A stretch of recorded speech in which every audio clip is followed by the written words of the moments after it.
Nejat, can I just ask you a question about how you think being much more introspective about who you are as a leader can be important to your job search? Yeah. So again, I think the entire concept of self-leadership is knowing who we are and just understanding who we are, right? So if I were, again, when someone is looking for a job, it may not seem like that, but if I were a leader hiring in an organization, I'm much going to give more priority to someone who comes to me saying, I'm interested in this role because that's what I can do. This is my strength. This is who I am. And this is the job that I want, versus someone who comes to me saying, I'm interested in this job and they're not even sure. So the ability to really reflect on our strength and to actually go to the organization and say, this is the job I want because this is my strength. This is what I'm good at. So someone who's aware of their strength and their weaknesses, they're more likely going to get the job than someone who is not necessarily aware of what it is that they want. So the conviction in your voice, or when you're applying for a job that you're interested in, that you're qualified for, not qualified for, because sometimes a lot of people think they're not qualified for a job, even when they are, but to truly know what your strength, and also to design that and say, this is what I want, is I think the way to apply for a job. Right, in this day and age, we know that just the formal application may not necessarily work, right? Sometimes we might have to email the hiring manager or the recruiter and just ask them to just be on a phone conversation. And when they know that you're really interested in this role, not only interested, but you're good and you're interested for a reason, and you have that why behind, I think that's really definitely that hiring managers are really looking for. They're looking for someone to hire as much as someone is looking for a job.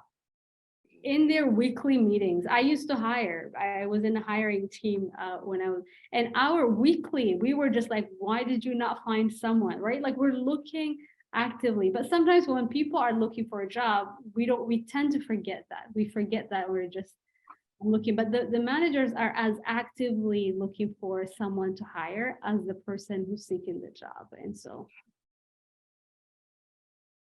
it's interesting that you used the word conviction a couple of minutes ago.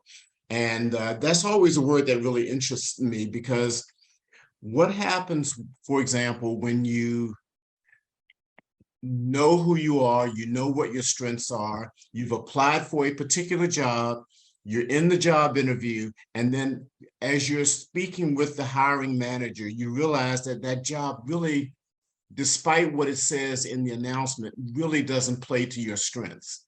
Can you have the conviction to say, this really isn't the right job for me, even though they may think that you are a great candidate?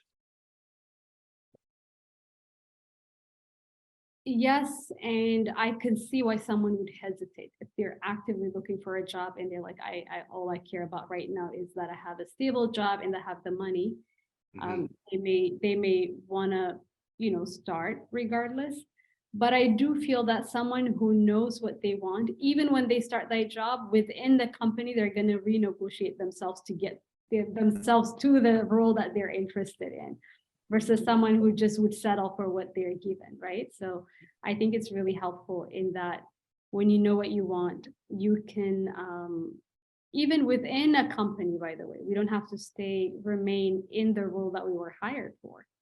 We can actively work, seek out projects that really interest us, seek out projects that play to our strength, find people who work in that area and just get to know, use that as a bridge to get to where you want to go. If you're really in a situation where you have to have the job this month and you have to say yes, even though it's not your ideal one, know that that's not the end of the world. You can use that as a bridge to move to another role within the organization or somewhere else.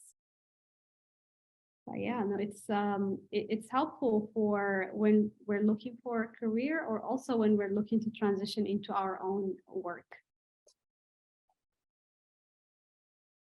at the end of the day, I'm sure even Ron or someone who says they have the most ideal job that we want to have, there's still some work that we do we may not necessarily like, right? Because I mean, it's work. We have to do it, but at least the most aspect of what we do, and then the meaning behind what we do is really what matters. Well, when you're a solopreneur, it's like everything that gets done has to be done by you, whether you want to do it or not.